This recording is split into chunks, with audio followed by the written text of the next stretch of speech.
Summer, 1935. The Alhambra restaurant in Harlem is alive with the smell of roasted garlic, red wine, and expensive cigars. 200 souls packed into velvet booths, laughing over ribeyes and jazz piano. The chandeliers throw gold light across white tablecloths. It's the kind of place where bankers sit next to numbers runners, where everyone pretends the world outside doesn't exist. Ellsworth "Bumpy" Johnson sits at table 7, looking like old money in a pearl gray suit. Across Zawi from him, Helen Lawson, Vanity Fair editor, legs crossed, red lipstick sharp enough to cut, is talking about some gallery opening in Greenwich Village. Bumpy's nodding, but his eyes are doing what they always do, scanning, door, kitchen, windows, exit routes mapped in his head like a war general. Then the door opens.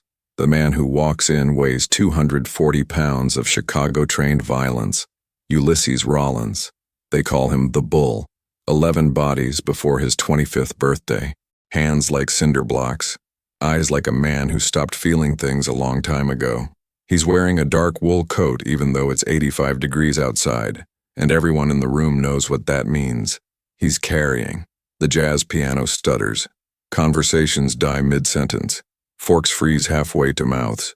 Rollins scans the room with the patience of a predator, and when his eyes lock on Bumpy, something cold and final passes between them.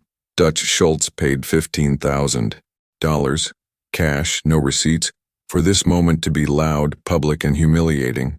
Bumpy doesn't move, doesn't stand, doesn't reach for the .38 he's got tucked at the small of his back, because a gunfight in a room with 200 witnesses means bodies, cops, and questions. Instead, his eyes drop to the table, to the serrated steak knife reflecting chandelier light like a promise. Rollins' hand moves inside his coat. That's when Bumpy explodes. Not a word, not a warning, just pure, calculated violence. 18 seconds, 36 cuts. By the 12th strike, Rollins isn't fighting back anymore. He's just trying to remember how his body used to work. By the 24th, his left eye is hanging by a thread of nerve tissue, swinging like a broken pendulum. Tables overturn. Women scream. A plate of ossobuco shatters against the wall. The floor becomes a Jackson Pollock painting in arterial red. Then it stops. Bumpy stands, adjusts his tie, wipes his hands on a cloth napkin like he just finished peeling an orange. The Bull from Chicago is on the ground, moaning sounds that don't belong to humans anymore. Paramedicos are 3 minutes out.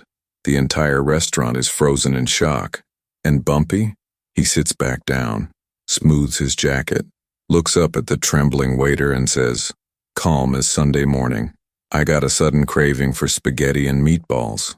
While they're loading what's left of Rollins onto a stretcher, Bumpy twirls his fork, takes a bite, chews slowly, like nothing happened, like this is just another Friday night. But here's the thing, you don't know the best part yet. You don't know why this wasn't just a fight. You don't know the move Bumpy made 3 weeks earlier that turned a death sentence into a dinner reservation. Would you have let the traitor walk out alive? Subscribe and stay with me because the story behind those 36 stab wounds is the coldest piece of street genius Harlem ever witnessed. Let's, rewind. 3 weeks before the blood hit the floor at the Alhambra, Harlem, summer of 1935, is a powder keg wrapped in silk. On the surface, it's Renaissance, Duke Ellington at the Cotton Club, Langston Hughes writing poetry in basement speakeasies, women in fox furs and men in two-tone shoes. But underneath, it's a war zone. The Italians want in, the Jews want control, and the people who built Harlem, the black folks who bled for every block, they're being squeezed from all sides. Ellsworth Raymond Johnson didn't ask to be a legend. He was born in Charleston, moved north as a kid, got his nickname Bumpy from a lump on the back of his skull after a childhood fight. But what made him dangerous wasn't his fists. It was his brain. By 30, he's the right hand of Madame Stephanie St. Clair, the Creole queen who runs the numbers racket in Harlem. She's brilliant, ruthless, and she trusts exactly one man to protect her empire, Bumpy. The numbers game is simple. You bet a nickel, a dime, a quarter on a 3-digit number. If it hits, you win. It's the poor man's lottery. And in Harlem, it brings in $50,000 a week. That money stays in the community, pays rent, feeds families, funds businesses the banks won't touch. It's economic survival disguised as gambling. Enter Dutch Schultz. Arthur Flagenheimer, that's his real name. But Dutch Schultz sounds tougher, is a Jewish-German mobster with dead eyes and a taste for ultraviolence. He's already muscled his way into bootlegging, loan sharking, and protection rackets across New York. Now he wants the numbers. Not because he needs the money, he's already swimming in it. He wants it because it's there, because he can, because power, to men like Dutch, isn't about dollars. It's about dominance. He makes Madame St. Clair an offer, sell him the operation for pennies on the dollar, or watch her people die one by one. She spits in his face, literally. In a meeting at a midtown steakhouse, she leans across the table and leaves saliva on his cheek. Then she stands up, walks out, and tells Bumpy, if they want war, let's give them one they'll never forget. But Dutch doesn't fight fair. He doesn't roll up with soldiers and Tommy guns like in the movies. He's smarter than that. He knows Bumpy is the spine of St. Clair's operation, the enforcer, the strategist, the man everyone fears. Take out Bumpy, and Harlem folds like a bad poker hand. So Dutch reaches out to, Chicago. Puts the word out that he needs someone with no New York ties, no loyalties, no conscience. Someone who can walk into the Alhambra on a Friday night and turn Bumpy Johnson into a cautionary tale. That's how Ulysses Rollins gets the call. 15 grand. Half up front, half when the job's done. Rollins doesn't ask questions. He just sharpens his knife, cleans his .45, and catches the next train to Penn Station. Meanwhile, Bumpy's moving through Harlem like he always does, collecting debts, settling disputes, making sure the weekly numbers hit the right hands. He knows Dutch is coming. He knows a hit's been ordered. What he doesn't know, yet, is when, where, or how. But here's what separates Bumpy Johnson from every other street soldier who thought they were untouchable. He doesn't wait to react. He moves first. Always. And 3 weeks before that steak knife opened up Ulysses Rollins like a birthday present, Bumpy made a move so cold, so calculated, that by the time Rollins walked through the Alhambra's doors, he was already a dead man walking. Do you think money is enough to break a 5-year brotherhood? Tell me your thoughts in the comments, because what happens next is about loyalty, betrayal, and the kind of chess move that makes you question who the real villain is. 2 weeks before the Alhambra, a brownstone on 139th Street, the kind of place that looks respectable from the outside, iron railings, flower boxes, a landlady who sweeps the stoop every morning. But upstairs in a third-floor apartment with the curtains drawn, Ulysses Rollins is sitting across from a man who's about to make the biggest mistake of his life. His name is Marcus Webb, 28 years old, Bumpy's driver, bodyguard, and, up until this moment, one of the 5 people in Harlem Bumpy actually trusts. They've been through shootouts together, sit-downs with rival crews, late nights counting cash in basement back rooms. Marcus knows Bumpy's schedule down to the minute, knows which restaurants he eats at, which women he sees, which routes he takes home. And now he's sitting in a room with the bull, staring at more money than he's ever seen in his life. Rollins doesn't waste words. He slides a briefcase across the scarred wooden table, pops the latches. Inside, $10,000 in 20s and 50s, bundled tight, smelling like ink and possibility. The kind of money that buys a new life, gets you out of Harlem, sets you up in Detroit, Chicago, maybe even Los Angeles. All you gotta do, Rollins says, voice like gravel scraped over concrete, is tell me where he's gonna be. Day, time, place. You walk away clean. I handle the rest. Marcus stares at the cash. His hands are shaking, not from fear, from want. Because here's the truth nobody talks about. Being loyal to a man like Bumpy Johnson is exhausting. It's watching your back every second. It's knowing that one mistake, one wrong, word to the wrong person and you're done. It's driving Bumpy to meetings where bullets might fly, standing outside while he handles business, wondering if today's the day you catch a stray round meant for him. And for what? $100 a week? A handshake? The privilege of being in the presence of the most feared man in Harlem? Marcus thinks about his mother, 62, knees gone bad, working as a maid in a Park Avenue penthouse for $15 a week. Thinks about his girl, Claudette, who wants a real wedding, not some backroom ceremony with a borrowed suit. Thinks about the life he could have if he just says one sentence. Rollins leans back, lighting a cigar. I ain't asking you to pull the trigger, Marcus. I ain't asking you to get your hands dirty. All I need is information. You give me that, you take this money, and you disappear before the body gets cold. Bumpy never even knows your name came up. The apartment is quiet except for the sound of kids playing stickball in the alley below. Marcus picks up one of the bundles, feels the weight, the texture. It's real. It's right there. When? Marcus finally asks, voice barely a whisper. Rollins smiles. It's not a warm smile. It's the smile of a man who's already won. Friday night. Tell me where he's eating. I'll take care of the rest. Marcus swallows hard, thinks about loyalty, about 5 years riding shotgun for a man who never said thank you, never asked about his life, never treated him like more than a useful piece on the chessboard. And then he thinks about $10,000, about freedom. Alhambra restaurant, Marcus says. Friday, 8:30. He's got a date with some magazine editor. Table 7, always table 7. Rollins pushes the briefcase across the table. Smart man. Now get the hell out of New York. Tonight. Don't go home. Don't say goodbye. Just go. Because when this is done, Dutch Schultz's people are going to start asking questions. And you don't want to be anywhere near Harlem when they do. Marcus takes the money, stands, walks to the door, his hands on the knob when Rollins calls out one last time. Hey, Marcus? For what it's worth, Bumpy was gonna get clipped eventually. You just made it happen faster. Don't lose sleep over it. Marcus doesn't respond.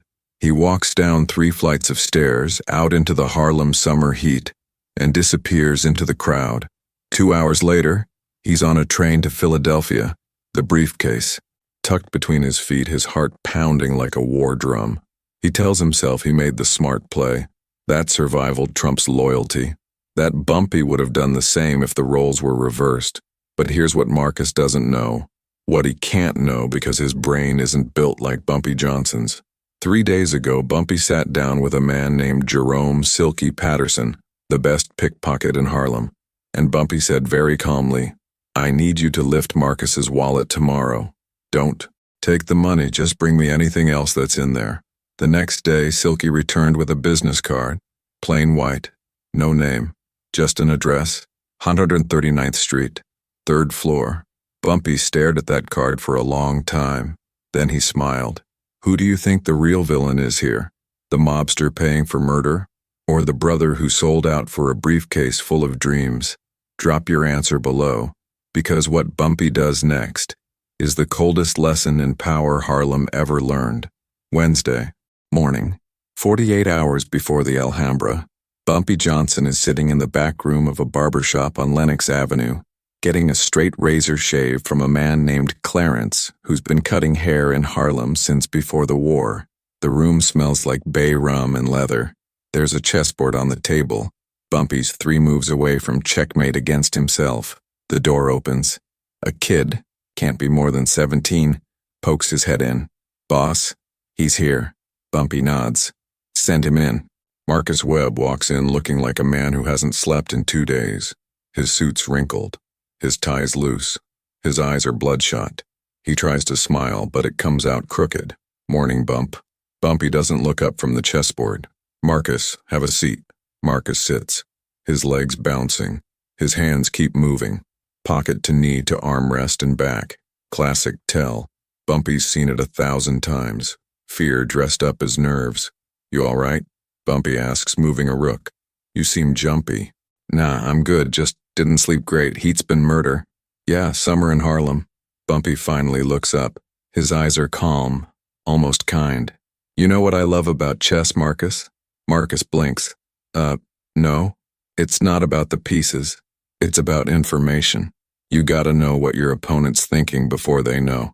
You gotta see the board 10 moves ahead. And the best players? They let their opponent think they're winning, right up until the trap closes. Silence. The only sound is Clarence dropping his razor in the corner. "Why you telling me this?" Marcus asks. Bumpy leans back. "Because you're about to do me a favor, and I want you to understand how much I appreciate it." Marcus's face goes pale. I don't. Relax. Bumpy's smile is gentle, fatherly even. "Friday night, the Alhambra. I know Dutch sent someone. I know they got to you. I know you told them where I'd be." Marcus tries to stand. Bumpy raises a hand, not threatening, just firm, and Marcus sinks back down like his legs gave out. "I ain't mad, Marcus. You did what any smart man would do. Survival first, loyalty second. That's the street. I get it." Bumpy picks up the business card from the table, the one from 139th Street. "But here's the thing I've known for 3 days, and I've been asking myself, what's the move? Do I kill you? Do I send you packing? Do I let Dutch's boy walk in and take his shot?" Marcus is sweating now, actual beads rolling down his temples. "And then it hit me." Bumpy continues, moving his queen across the board. "Checkmate, by the way. See, the problem with Dutch is he thinks like a butcher. Loud, messy, public executions. But me? I think like a surgeon. Precise, quiet, permanent." He stands, walks to the window, looks out at Lenox Avenue. Fruit vendors, kids playing marbles, a couple arguing outside the pawn shop. "Here's what's gonna happen. You're gonna keep your mouth shut. You're not leaving town. You're not running. You're gonna show up Friday night like nothing happened. And when Dutch's boy makes his move, you're gonna watch. You're gonna see what happens when someone mistakes me for an easy target." "Why?" Marcus's voice cracks. Why not kill me now?" Bumpy turns. "Because you're more useful alive. See, when this is over, when Dutch's $15,000 assassin is in the hospital learning how to eat through a tube, I need you to deliver a message. You're gonna tell Dutch exactly what happened. You're gonna tell him that Bumpy Johnson don't run, don't hide, don't flinch, and you're gonna tell him that the next man he sends, he better send 100, because one ain't never gonna be enough." Marcus is shaking now. "And then, after I deliver the message, then you get on a train. You take that 10 grand Dutch gave you, yeah, I know about the money, and you disappear. Because Marcus, here's the truth. I am letting you live, but if I ever see your face in Harlem again, if I ever hear your name whispered in a back room, if you ever even think about coming back, I'll finish what I started, and it won't be quick. It won't be clean. It'll be a lesson." Bumpy walks to the door, stops, looks back. "One more thing. That man coming for me, Ulysses Rollins, he thinks he's walking into a simple hit, a public execution. What he don't know is that every waiter in the Alhambra is on my payroll, every cook, every busboy. He thinks he's hunting, but Friday night, he's the prey. And Marcus, you're gonna have a front row seat." Bumpy walks out. The door clicks shut. Marcus sits there alone, staring at the chessboard. The pieces are frozen in a position that looks like chaos until you see the trap. Is Bumpy a hero for protecting his own, or just a smarter criminal playing a deeper game? Subscribe for more untold legends, because the trap he set for Rollins is about to snap shut in the most vicious way imaginable. Friday night, the Alhambra. Everything you saw at the beginning, the chandeliers, the jazz, the 200 witnesses, it's all real. But now you know what's underneath. Bumpy's at table 7, looking like he doesn't have a care in the world. Helen Lawson's talking about some sculptor in Paris. The wine's expensive, the mood's light. But under the table, Bumpy's fingers are resting on the handle of that serrated steak knife, not gripping, just aware. At the bar, 3 men and waiter. Uniforms are watching the door. They're not waiters. They're Bumpy's crew, street soldiers in bow ties carrying ice picks under their aprons. At table 12, an older woman in pearls is sipping champagne. She's got a .22 Derringer in her purse. Table 19, 2 businessmen with brass knuckles wrapped in cloth napkins. The Alhambra isn't a restaurant tonight. It's a trap, and Ulysses Rollins is about to walk right into it. 8:47 p.m. The door opens. Rollins enters. 240 pounds of Chicago-trained death, that heavy wool coat, those dead eyes.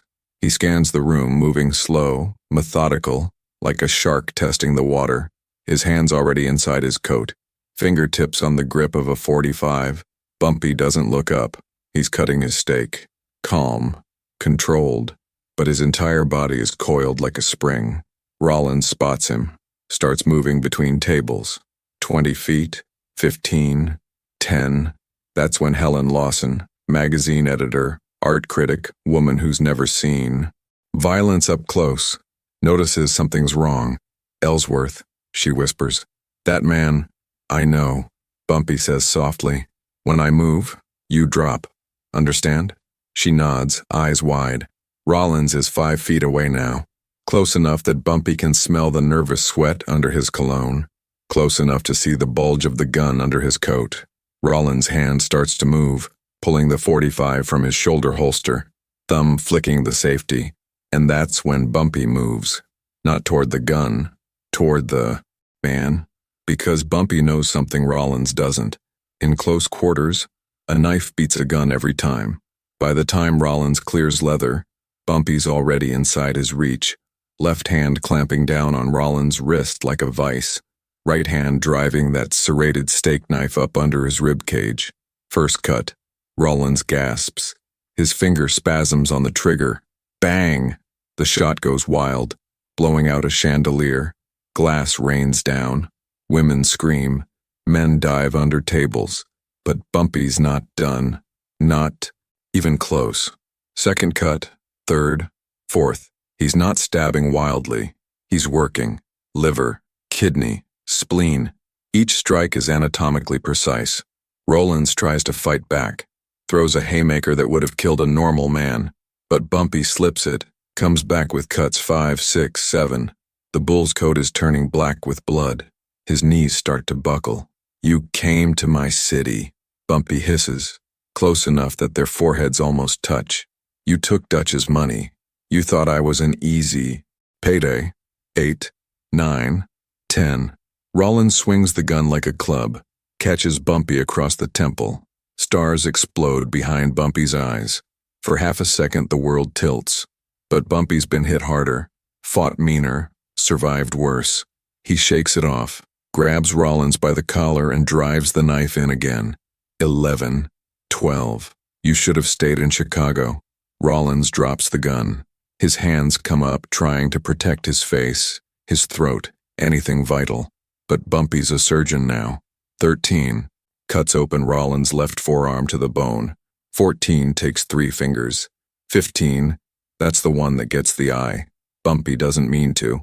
The bull jerks his head at the last second, and the serrated blade catches the orbital socket, rips through the eyelid, and the eyeball just comes out. Not all the way. Just enough to dangle, hanging by the optic nerve, swinging. Rollins screams, a sound that doesn't belong in a human mouth. He staggers back, one hand clawing at his ruined face, the other swinging blind. He crashes into a table, shatters plates, sends silverware flying. A woman faints, a man vomits. The jazz pianist stops playing, but Bumpy doesn't stop. 16, 17, 18. He's methodical, cold. Each cut is a message written in blood. This is my city. These are my people. You don't get to walk in here and take what's mine. 24 cuts in, Rollins isn't fighting anymore. He's just trying to crawl, trying to reach the door, leaving a trail of red across the white tile floor. His face is a ruin. His coat's shredded. His breathing sounds like a punctured accordion. Bumpy stands over him, breathing hard, blood on his hands, his shirt, his perfect gray suit.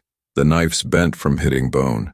He looks down at the bull, this 240-pound killer from Chicago who was supposed to be unstoppable, and he feels nothing. Not rage, not satisfaction, just cold, mathematical certainty. He delivers the final 12 cuts. Quickly, professionally. By the time he's done, Rollins is barely conscious. Just a broken pile of meat and regret, moaning sounds that might be prayers or might just be his body forgetting how to die. Bumpy straightens, adjusts his tie. It's crooked. First time in 10 years. He fixes it, wipes the knife on Rollins's coat. drops it on his chest like a calling card. The restaurant is silent. 200 people, frozen, witnesses to something they'll never forget and can never talk about. Because this is Harlem, and what happens in Harlem stays in Harlem. Bumpy walks back to table 7, sits down, smooths his jacket, looks at Helen Lawson, who's pressed against the wall, mascara running, hands shaking. He gives her a small, apologetic smile. "I'm sorry you had to see that." Then he looks up at the waiter. Young kid, maybe 20, white as a sheet, holding a notepad like it's a shield. "I got a sudden craving," Bumpy says. Voice calm, conversational, like he's ordering, at a diner, for spaghetti and meatballs. In the background, sirens. Someone called the cops. Bumpy doesn't care. By the time they arrive, 5 different witnesses will swear Rollins attacked first. Self-defense. Clear as day. And the gun on the floor. The .45 with Rollins' prints all over it. That'll back up the story. The paramedics arrive. Load Rollins onto a stretcher. He's still breathing. Barely. One eye gone. 36 stab wounds. 3 weeks in the hospital before he can talk. Again. Another 6 before he can walk. And when Dutch Schultz hears what happened, when Marcus Webb delivers the message, just like Bumpy told him to, Dutch pulls every soldier out of Harlem, writes it off as a loss, because you don't fight a man who eats spaghetti while his enemy bleeds out 10 feet away. Bumpy twirls his fork, takes a bite. The marinara sauce is perfect. The meatballs are tender. The parmesan is fresh grated. He chews slowly, deliberately, savoring every second. Because this isn't just dinner, it's a masterclass in power. If this level of strategy gave you chills, hit that like button right now, because what happens next changed the rules of organized crime forever. 3 days later, Dutch Schultz is sitting in a warehouse in the Bronx, surrounded by his top guys. Cigarette smoke, whiskey glasses, maps of New York spread across a poker table. They're planning the next move, talking about how to hit back, how to save face. Then Marcus Webb walks in. He's got a black eye, bruised ribs. Looks like he hasn't slept since Friday. He drops a newspaper on the table. Front page of the Amsterdam News. Harlem enforcer survives assassination attempt. Dines while attacker hospitalized. Dutch reads it. His jaw tightens. He looks up at Marcus. "Tell me." Marcus does. Every detail. The 36 cuts. The ruined eye. The spaghetti. The cold, dead calm in Bumpy's voice when he said, "I got a sudden craving." When Marcus finishes, the room is silent. One of Dutch's guys, an enforcer named Sal with cauliflower ears, laughs nervously. "So what? We send 10 guys next time, 20. We firebomb his—" "No," Dutch says. He's staring at the newspaper, at a photo of the Alhambra's front entrance, police tape across the door. "We're done. Boss, we can't just—" "I said we're done." Dutch stands, walks to the window, looks out at the Bronx, factories, tenements, smokestacks. "You don't understand what happened. This wasn't about killing Rollins. It was about sending a message. And the message is, Harlem belongs to Bumpy Johnson. And if we keep pushing, he's gonna turn this into a war we can't win. Because we fight with guns and money. He fights with fear. And you can't buy your way out of fear." 3 weeks later, Dutch pulls every operation out of Harlem. The numbers game stays black-owned. Madame St. Clair keeps her empire. And for the next 30 years, until Bumpy dies of a heart attack in 1968, no one, and I mean no one, challenges his authority. But here's the real lesson, the one that echoes through every mob movie, every crime novel, every street hustler trying to make a name. Power isn't about who's the strongest. It's not about who's got the most guns or the deepest pockets. Power is about perception. It's about making your enemies believe that fighting you costs more than it's worth. Bumpy could have killed Rollins with one cut, could have put a bullet in his head and walked away. But that's not what the moment called for. It called for theater, for brutality so extreme, so public, so unforgettable, that it would become legend. Because legends don't need to fight. People surrender before the first punch is thrown. And that plate of spaghetti? That wasn't cruelty. That was genius. Because every mobster, Every street soldier, every wannabe kingpin who heard that story had the same thought. If he can eat calmly after 36 stab wounds, what the hell would he do if I really pissed him off? Fear is the most powerful currency in the underworld. And on that Friday night in 1935, Bumpy Johnson made a deposit that paid interest for 3 decades. But here's where the story gets even darker, because Bumpy Johnson wasn't the only black gangster using psychological warfare to build an empire. Next time, I'm telling you about Nicky Barnes, the man who put his own face on the cover of the New York Times Magazine with the headline, Mr. Untouchable, and lived to regret it. Because when you make yourself a legend, you also make yourself a target, and the feds don't forget. If you want to see how a man went from Harlem King to federal prisoner in one catastrophic ego trip, subscribe now. Click the next video. Because the fall is always faster than the rise, and Nicky Barnes's fall was spectacular. Thanks for watching. Drop a comment telling me, would you have eaten that spaghetti, or would your hands have been shaking? Too hard to hold the fork? I'll see you in the next one.